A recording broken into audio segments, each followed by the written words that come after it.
nutrição e a fertilidade e a nutrição e pós-menopausa. Eu sei que é um assunto amplo, né? Extenso demais, mas até porque assim, a gente tem recebido nos anteriores, né, nos podcasts anteriores, muitas mulheres falando, vocês podiam se aprofundar um pouco no assunto para as mulheres, trazer uma mulher, etc, blá, blá. E aí é um assunto bem interessante, porque eu não sei se as pessoas têm a noção de que existe uma vertente, né, da nutrição para fertilidade, para pós-menopausa, para SOP, como a gente já conversou, e etc. E vem crescendo cada vez mais essa área da atuação para a saúde da mulher. Então, desde a fertilidade, que é possível sim, a gente consegue ter alguns ativos de suplementos alimentares, nutrientes voltados para isso. Então, são várias possibilidades. Claro que, pensando na paciente que deseja a fertilidade, é pensar como um todo também. Não adianta eu colocar um ácido fólico, uma vitamina B12, uma L-carnitina, pensando em fertilidade, sendo que a paciente tem uma alimentação totalmente desregulada. Então, um ambiente que tem aditivos antioxidantes, anti-inflamatórios, ele é importante. Então, mais uma vez, a alimentação raiz, ela tem que ser ajustada. Se é uma paciente que tem uma SOP, que tem resistência à ação à insulina, que tem sobrepeso, isso também leva a uma tendência menor à fertilidade. E é tanto fato isso, que pacientes que fazem bariátrica, que perdem muito peso, às vezes nem queria engravidar, engravida. Eu tenho várias pacientes assim. Muito. É muito comum, né? Que legal. Muito, por causa das funções hormonais, né? Exato. Demais. Por causa do hipogonadismo associado à obesidade, né? Você tem uma queda de produção hormonal, você baixa toda a sua produção ovulatória, aí você fica meio que infértil por conta da obesidade. E é exatamente isso. Você falou de L-carnitina. A L-carnitina tem influência na fertilidade? Até tem alguma correlação, mais para homens, acredita? É mesmo? Eu vou dizer assim, nossa, é uma grande evidência científica igual creatina é. Não é assim. Sim. Mas alguns trabalhos mostram uma certa eficácia. E aí ajuda, pensa só, né? ajuda. É uma cerejinha no bolo. Perfeito. Exatamente. Então dá pra tentar. Mal não vai fazer um malefício. Então só a gente não vale pode fazer pensar. um bolo de fubá, né, Aline? Botar uma cerejinha em cima. Exatamente. Vai Mas outra graça. Então é um aditivo a mais que a gente pode planejar. Sim, tudo que você somar, você associar à evolução do paciente, a gente sempre vai buscar, né? Só não pode, é o que a gente fala, não pode fazer terror e criar problema para vender a solução. Exato, com certeza. Porque senão você está ali enganando o paciente e aproveitando da ingenuidade dele, né? Exatamente. O paciente, ele é leigo do assunto, né? Ele não é obrigado a saber cálculo de proteína, balança de nitrogenado, nem nada. Então, ele está ali confiando em você. Exatamente. Então, assim, você trazer problema para ele que o cara nem tem... Nossa, não, exato. Né? Não existe. Não tem porquê. Da nutrição para fertilidade, eu li recentemente estudos falando sobre alimentação da mãe, da gestante, né? Ah, com certeza. Em relação com o transtorno do espectro autista direto. E tem para tudo, né?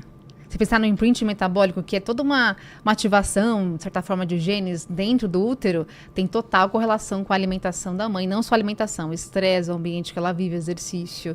Então, a gente sabe muito bem isso. Mães, por exemplo, assim, até tem estudos que foram feitos na Segunda Guerra Mundial, com grande déficit calórico. Infelizmente, é triste falar sobre isso, né? Mas mães judias na Segunda Guerra Mundial, tanto déficit calórico, que os genes dos bebezinhos, meio que assim, tô com pouca energia. Eu vou criar genes poupadores para que, faz sentido, né? Para que eu consiga sobreviver.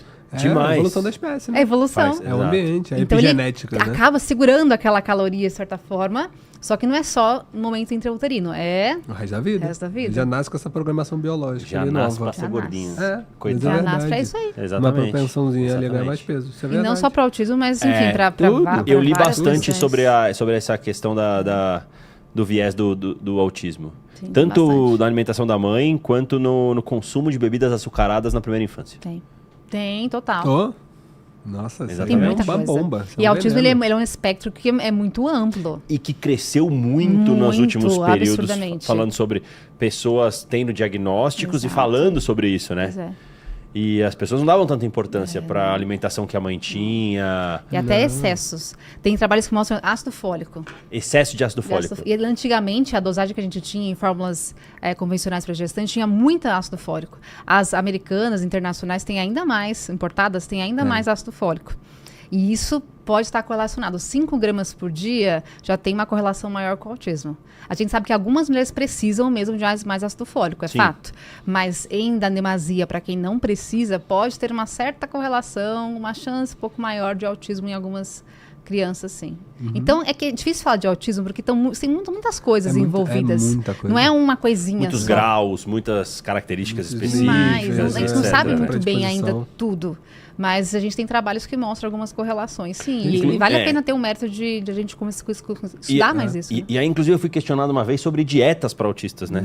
E aí também você precisa entender o tipo de autista que você está tratando, né? Se tem seletividade alimentar, se não tem. Isso, exatamente. Então é um mundo à parte.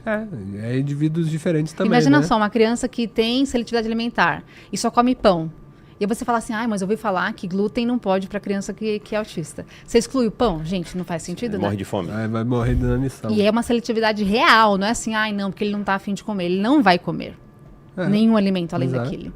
Então é um desafio grande. A nutrição tem que ser muito mais ainda aprofundada e estudada. Ele tem que gostar do que faz, né, Aline? Tem que gostar. Igual você falou, você achou na nutrição, porque demais. é um negócio muito complexo. Não é? Muito. E é um paciente, cada paciente é uma história, cada paciente é um raciocínio que você tem que ter novo. Sim. Você tem uma base, mas cada paciente você vai ter que tirar informações necessárias para você trazer a melhor qualidade nutricional para ele, né? Sim, e todo mundo come, né? Pão.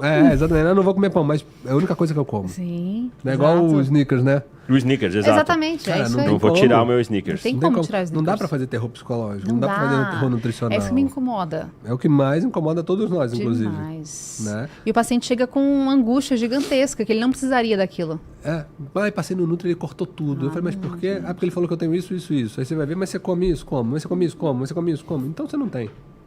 Né? Só que o terror é complicadíssimo. É complicado.